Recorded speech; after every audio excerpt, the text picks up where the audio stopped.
alakpọrọ m Igbo oke mbaji karịrị ya na-arụ n'ọkụ.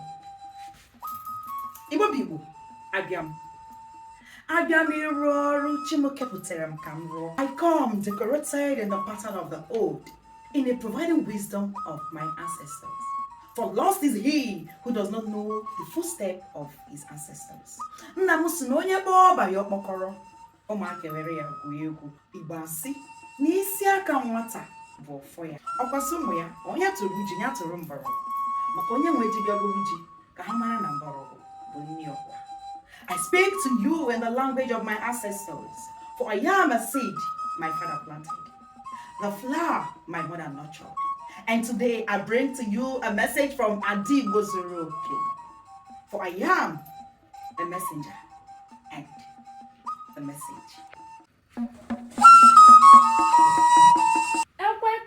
Amaba, anyị bụ ndị otu Igbo SUBA Igbo Cultural Media Enterprise na-ewetara unu oziọma mmemme anyị na-eme kwa afọ. Nke afọ a ga-adị egwu maka ọ bụ omume labụ n'ofu ụbọchị.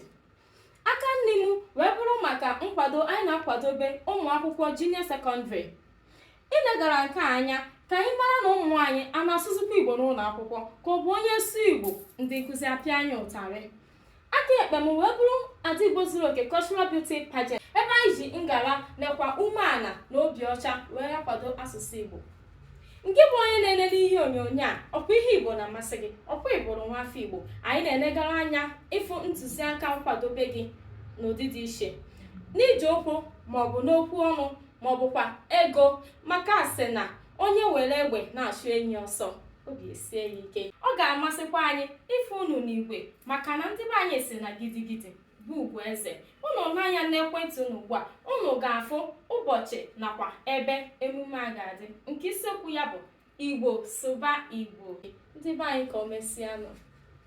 Piano, piano, uniendo, uniendo.